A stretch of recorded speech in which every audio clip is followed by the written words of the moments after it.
오늘 저는 이민교회에 관한 얘기를 하려고 하는데요. 이민교회는 문제가 더 복잡합니다. 왜냐하면 이민자들의 독특한 상황과 정서가 있습니다. 남의 땅에 와서 살아가는 사람들로서의 그 독특한 상황과 정서가 있고, 거기에다가 개신교회의 자율적인 그런 운영 방법이 서로 어울려서 이런 문제들이 만들어지고 있습니다. 이 문제를 깨끗이 해결할 방법은 없습니다. 저보고 신앙이 없다고 얘기하실지 모르겠습니다만은 지난 2000년 동안 교회가 절대선이었던 적은 한 번도 없습니다.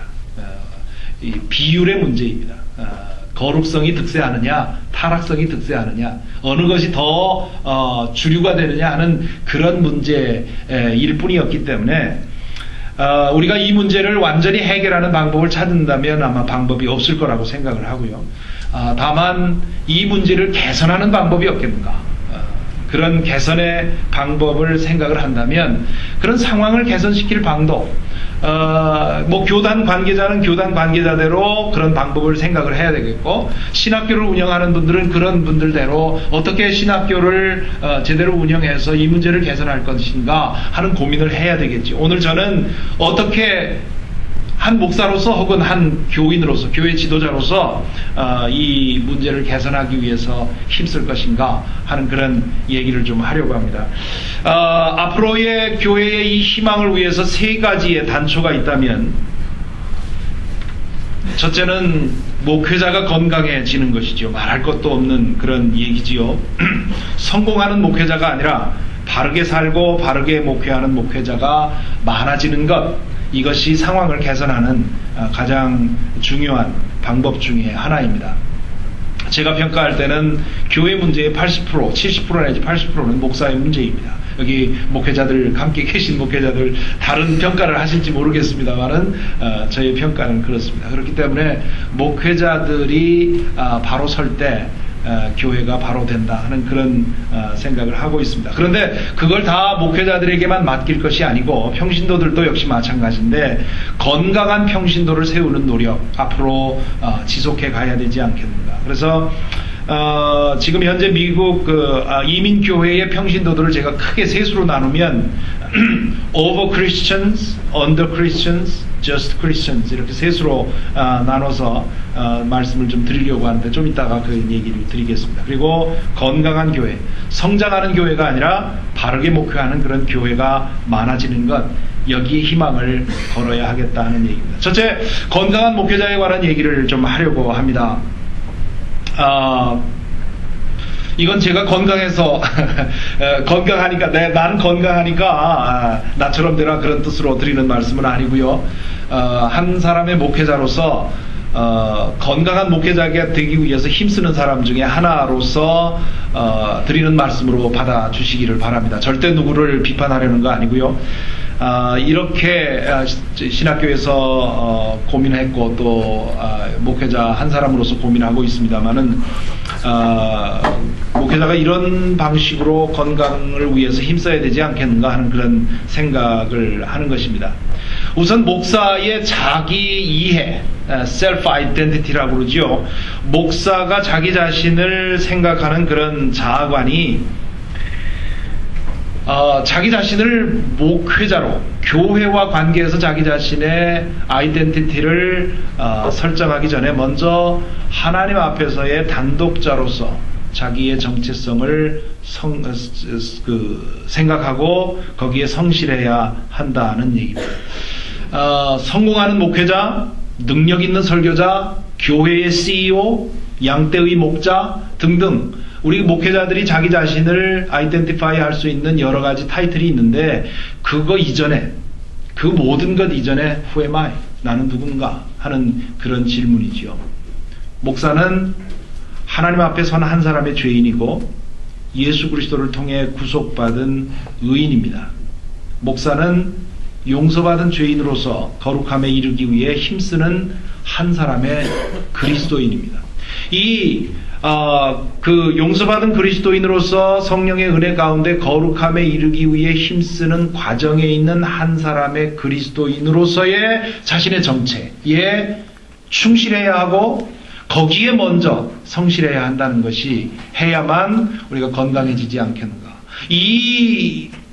이러한 그 자기 이해가 잊혀지고 교인들과의 관계에서만 자꾸 자기의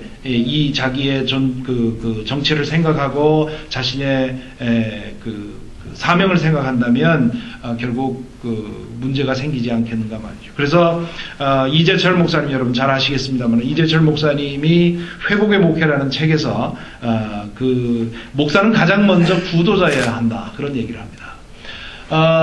엄밀하게 말하면 구도자라는 말이 기독교적으로는 맞지 않습니다. 구도자라는 말이 이제 불교나 이런 동양 종교에서 쓰는 말인데 도를 찾는 사람이라는 뜻이지요. 그렇다면 우리 기독교인들은 이미 도를 찾은 사람들입니다. 그렇기 때문에 구도자라는 말이 정확히 맞지는 않지만 목사는 먼저 구도자가 되어야 된다는 그 말씀 속에서 전하고자 하는 메시지는 분명합니다. 그거는 계속해서 영적으로 성장하기 위해서 힘써야 된다는 말이죠.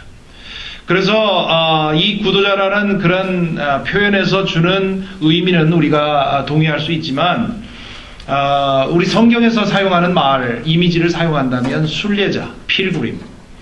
순례자라고 하면 또 뭐 계속 이렇게 방황하는 사람처럼 같은 그런 느낌이 들기 때문에 제가 도상의 존재라 그렇게 표현을 해놨습니다만은 예수 그리스도 안에서 구원의 길을 발견하고 성령의 능력을 힘입어 그 길을 걸어 날마다 진보하기를 위해서 힘쓰는 사람.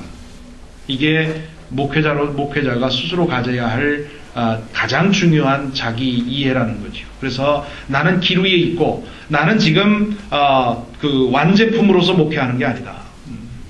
그래서 성령과 함께 걷는 도상의 존재로서 자기 성찰과 기도와 말씀 연구와 영적 실험을 지속해야 된다는 거죠. 목회자들이 자주 빠지기 쉬운 문제가 그런 겁니다. 성경을 읽는 것도 설교할 때나 설교하거나 성경 공부 위해서만 설교하고요.